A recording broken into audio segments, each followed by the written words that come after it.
Hi there, Craig VK3CRG here. It's been a while since I've made a video. Haven't been portable for about a year, in fact a little bit over a year. The reason is because I bought this house. I used to live in an apartment in Melbourne here in Australia, and the only way I could do HF was with my trusty buddy pole, and of course there's plenty of videos online with my buddy pole, and I do intend to use it again. It's sitting over there in the corner ready to be used, so I'll get out there and get back on the air with the old buddy pole again soon. Christmas just gone, I bought myself a present, and well, I've had a little bit of an issue with it.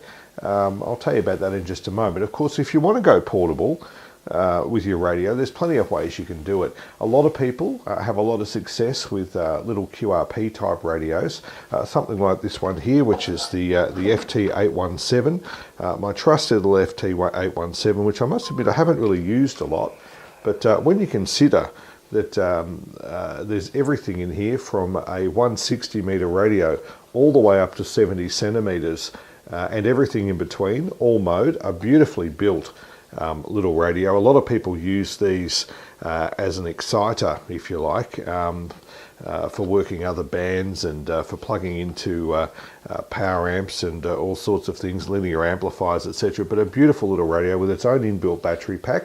You'll get about 2.5 watts out of that. If you do want to run the full 5 watts, you do need some extra power, and something like this is a 12 amp hour battery, or even a 6 or a 7. You'll get hours of use out of that. It only draws an amp or two on transmit, this thing, so it's a beautiful little radio. I'm sure you've seen it before, the FT817ND. I've attached a couple of little legs there to it, which actually fold up. You can get those on the internet, which make it a lot easier to use. There's other things you can buy too, like an attachment that goes onto the tuning there to make the knob a little bit bigger. But I mean, it's a tiny radio, very, very small. As you can see, it fits in the palm of my hand, and it does the job very well. So if you want to go out there QRP, and look, you know, people like Peter VK3YE have extraordinary success with this little radio. And yeah, I've actually worked from Melbourne, from the Melbourne Electronics and Radio Club, the my amateur radio club down there. I've actually worked Connecticut on 5 watts. Well, I thought it was 5 watts. I got a 5x5 into Connecticut on their off-center fed dipole at the club, and I thought I was pretty happy with that for 5 watts. And then I realized I didn't actually have the external power connected, and I was only running 2.5 watts. So extraordinary what you can do with a little bit of power, just, you know, running off a battery. And this has internal batteries, as I said. So that's the FT817. When I go out though, as you probably noticed from my YouTube videos, I do normally like to run 100 watts if I can, because I'm a little bit behind the 8 ball when I go out, of course, running the buddy pole, and you know, I just sort of like to run a little bit higher power. So I actually bought myself this for Christmas, which is a beautiful radio, which is the IC-7000. It's a brand new radio that I purchased, and purchased it brand new. And I had a couple of issues with it. Icom's had their trouble with these particular radios. The first problem they had was this, the microphone. And to be honest, it was pretty terrible when they first brought it out. It sounded quite tinny and horrible, and they certainly had some issues with it. So they actually replaced it with this microphone here, which is the sort of second of the series, if you like. And it is better. It is better, but I found to be quite low. Also on 2 and 70, it was quite low. So I actually got it modded and sent it off to the States. I could have done it myself, but I just couldn't be bothered, quite frankly. And got it modded. It's got a bit of a weight in it now. But along the bottom of the screen is the details. If you do have one of these radios and you do get reports of low audio and they just don't quite sound right, they're not very bassy, or they just sound a little bit sort of tinny, it is the microphone, it's not the radio. And if you contact this person here, he was great, and I sent it off to the States. It took about a week to get there, He fixed it straight away and it came back. So within about 14 days, I had the microphone returned and it sounds brilliant now, absolutely brilliant. Got a little bit more sort of mid and bass to it. And it just sounds really good. So I definitely would recommend that. Cost about $50. That includes your postage there and back as well. So yeah, definitely well worth having a look at. He's also on eHam as well and has a 100% rating. And yeah, this guy's repaired or modded about 2,000 of these microphones. It's about $30 to get the mod kit, and it's $50 for him to do it. And I thought, oh, might as well just get him to do it. So yeah, he did a really good job, and even sends. But he actually replaces the mic insert in here. Completely different sounding radio, so highly recommend that. The IC-7000 is a beautiful radio. It's in the same line or the same sort of casing as the 706 Mark II-G. It's a great little radio. The only difference really between the 706 is that it actually has a colour screen, which is quite good. I actually find it quite odd that Icom had the 706, etc., which is fine, and then moved away from colour screens. Oh, sorry, they went to colour screens like this radio here, and indeed like my 7600 IC-7600 over there, went to beautiful colour screens like that. And now, with their new radios, including the new touchscreen one that they pulled out with that odd sort of display stand. I'm not quite sure how you'd go mounting that thing in your car, but they've gone back to just to the standard monochrome screens again. I find that quite bizarre because on radios like this where they have a band scope, it makes it much easier having a colour screen. You can set the colours however you want, and it's quite a good display on that radio. But this one here, again, it does have a colour screen, but yeah, I did have a bit of an issue with it, which I'll talk about today, which was actually running it on battery. When I'm out and about in the park, I use an AGM deep cycle battery, which sits normally at about 12.4 volts or thereabouts. When you transmit, of course, you're drawing about 22, 23 amps maximum out of your battery, and the voltage dipped a little bit. And once you get down to about 12 volts on this thing, it shuts off. AGM batteries, or those deep cycle type batteries, sit from about 90% charge down to about 20 or 15% charge. They sit at about 12 volts and then they die from there. So I thought, that's a problem. I bought myself a lemon here. I've got a problem. I can't run it off my battery very well. I can't run 100 watts in the park or wherever unless I'm connected to the car or something like that. And I tried a different battery and the same thing happened again. The thing kept turning off after a while simply because it was low volts. Once these things get below about 12.5 volts, they shut off. Now, I used to operate portable with a Kenwood TS590 and never had that trouble before. And other Yaesu radios I've used, 100-watt radios, never had that trouble before. This thing is power hungry. And once it gets below about 12.5 volts, it'll shut off on you. But relief is at hand. I have found a way to fix this issue, and some other people, it's not my idea, but it's something which I've only seen mentioned once on YouTube, and I think it's definitely worth mentioning to others that have Icom radios like this, which require a little bit more power. It's not as tolerant to voltage drop, or even just getting below about 12.5 volts, it'll shut off. I've got an answer for you, and here it is. This little box of tricks is called an N8XJK Super Booster.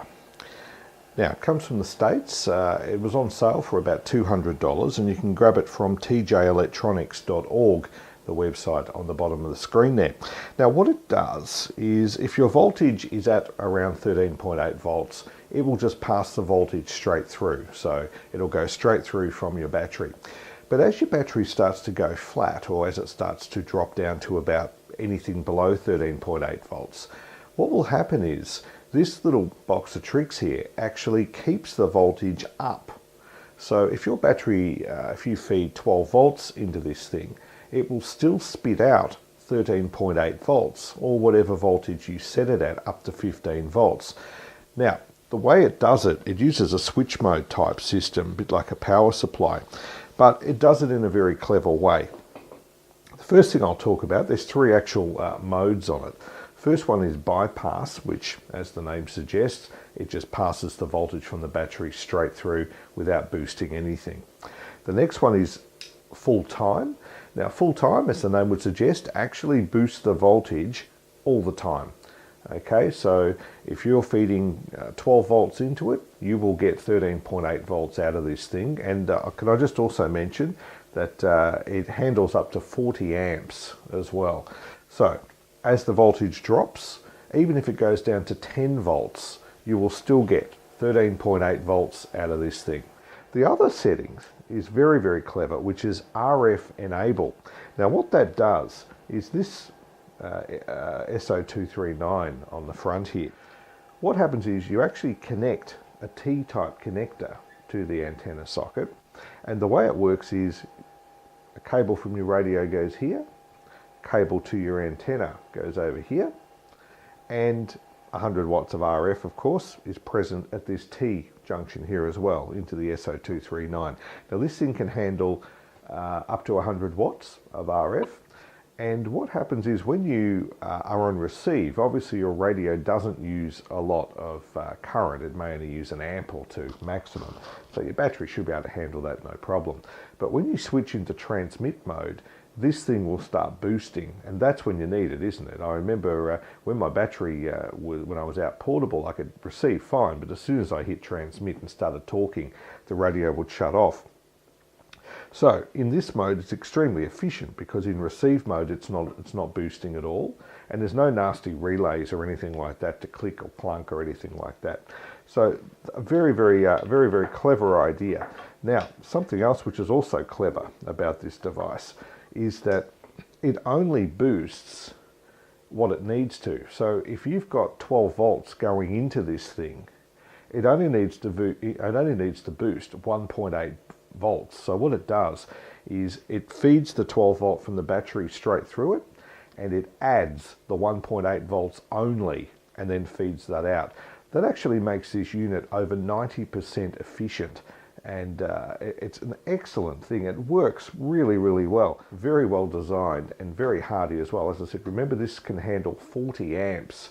Okay, it makes it fantastic if you've got a radio, maybe a marine situations as well, or you want your radio to be more reliable, or you want to be able to get more out of your radio and out of your battery when you may be out portable. This is a great idea. It is really good, and TGE Electronics will actually configure this exactly how you want it. You can have this on you can have the mounting on the top or the bottom, however you want.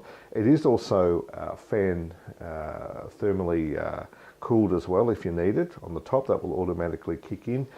The adjustments on the front here, there's a delay adjust, which you would just adjust the delay with a twiddle stick, as they call them, which you would just adjust the delay between when you finish transmitting and when you want it to kick in and drop out.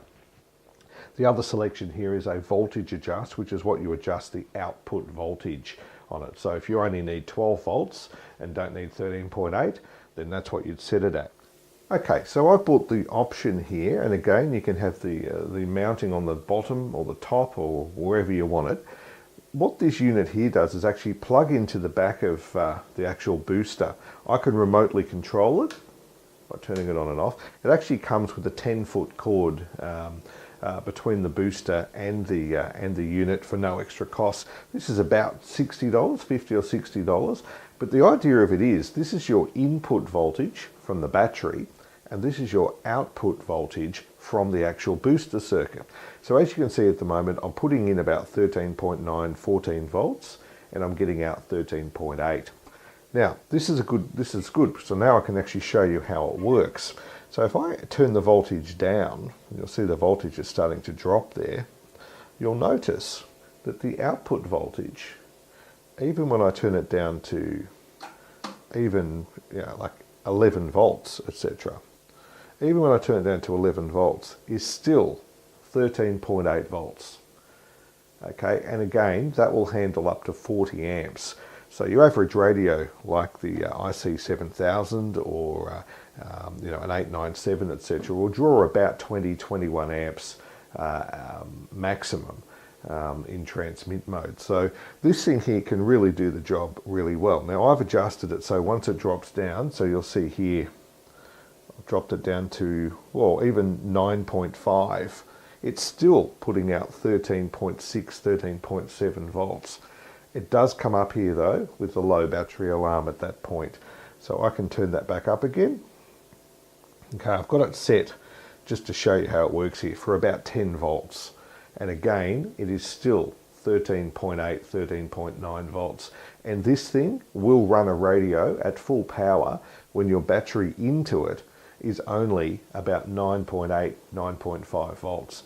It's an incredible piece of kit. It's fantastic if you operate portable. Now you wouldn't want to run your batteries down that low necessarily. It depends on the chemistry of the batteries. But I'll adjust this later on so that it cuts out at around 11.5 volts, because the type of battery I'm using will sit between about 90% and about 10%, will sit at about 12 volts and then die very quickly. But something like this is a lifesaver. If you want to use some of the Icom radios that have the color screens and you want to be able to run full power, this is a great device. I'll turn the voltage back up again now. You can see that's gone into low voltage, low battery alarm now at about 9.5 volts. I think I set it for about 10, which I did. So even if I drop that down, okay, it is still at 7 volts, it is still putting out 13.5 volts. And again, you could use that. It would not, even though it's in low battery, you'd think, oh, it'll lose current. It actually won't. It'll actually handle it quite well. So I'll turn that back up again now. You'll hear my other radios have just kicked back in because they're on the same power supply. So as I turn it back up again, I'll turn it up to 13.8 volts. There we go. It's a brilliant piece of equipment, and as I said, it only adds to the voltage coming in. So as the voltage drops down now to about 11.5, it only adds what's required to get it up to the output voltage which you need. The N8XJK super booster, there's various models available for various voltages, and the guys there at TG Electronics will set it up exactly how you want it to be. Brilliant device, well worth it.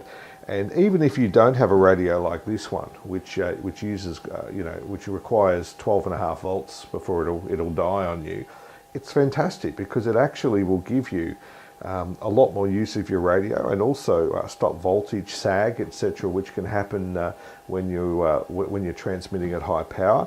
You really do, though, just have to be aware of your battery. That's the only thing I can say. You don't want to run your batteries into the ground, or they won't last very long, and depending on the chemistry of the battery, you could kill them, which wouldn't be very good.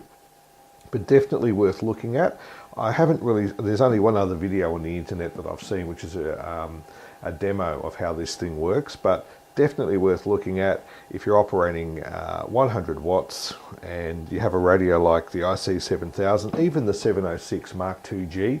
Any radio likes to get its 13.8 volts, and this thing will do the job very nicely. Well, there you go. I was pretty cranky when I bought my my new IC-7000 and began to have troubles with it the first time I went out, because it wasn't very tolerant to a battery below about 12.5 volts. But this little unit here, the N8XJK Super Booster, does the job very nicely, handles up to 40 amps, and like I said, if you check out the website on the bottom of the screen, that's where you can find them. If you have any questions about the unit, then please give me a yell. I'm not on commission, I don't work for the mob. I'm just wanting to tell people about it because I was about to sell this radio. In fact, I only bought the thing in December, and about a month or two ago I got so frustrated with it I actually put it on VK Classifieds. Thank goodness quite a few very nice amateurs contacted me about this device. I'd never heard of it before, and looking on YouTube there's only one video on there, which is a pretty simple sort of video, and I'm not really sure even how old it is, but this is the new and improved version. It does come with a 12-month warranty. And my dealings with the company have just been fantastic. They've been very friendly and very helpful, and will make any number of leads or whatever that you want them to make. I made my own leads using Anderson power pole connectors. They've been great, so I can just slot it all together, take my radio out in the park, and it will work very well. And I won't have to worry about if my battery sits at around 12 volts, which it will, between about 90% charge and about 10% charge. Now I can run all day full power, don't have to worry about it. When I get home, put my battery on charge and away we go. So that's definitely something worth considering if you do want to run your 100 watt radio out in the park. And like I said, sometimes voltage does start to sag a bit depending on the condition of your batteries, etc. Just though, like I said, be careful about running your batteries into the ground. Depending on the chemistry of the battery, batteries have different discharge characteristics. It is definitely worth checking it out on the internet at a number of sites just to be sure. Some batteries run along very nicely between about 90 and about 10% and then die very quickly, like my sealed lead acid AGM battery, which is a deep cycle type battery. Other batteries are more linear and will go off on a sort of linear type slant. It is definitely worth checking out because some batteries, depending on their chemistry, can be recharged from quite after taking quite a hit, whereas others will not be so resilient. So it is worth checking that out, and you don't want to run your battery into the ground because if you've got this thing set incorrectly, you could sit there using the radio until it finally dies, and then the battery could be completely useless. So definitely be careful when using something like this. And yeah, like I said, if you have any questions about it, please give me a yell. I have really only just used it in the backyard, just giving it a go out there. That's where I first tried the radio, and I thought, this thing keeps dying on me. What is going on? And hung my multimeter across it and thought, okay, it's 12.5 volts. That's okay. But then brought the radio inside, connected it up to my variable power supply, turned the voltage down, and as soon as it hit about 12.4, 12.3 volts, it turned off under transmit mode. So it became pretty apparent what the problem was. And then I thought I'd have to sell the radio, and I was pretty cranky because I'd only had it for about a month or so. But yeah, other amateurs, it's all part of the hobby, isn't it? Came to the rescue and advised me, hey, don't sell it, it'd be a pity to do that.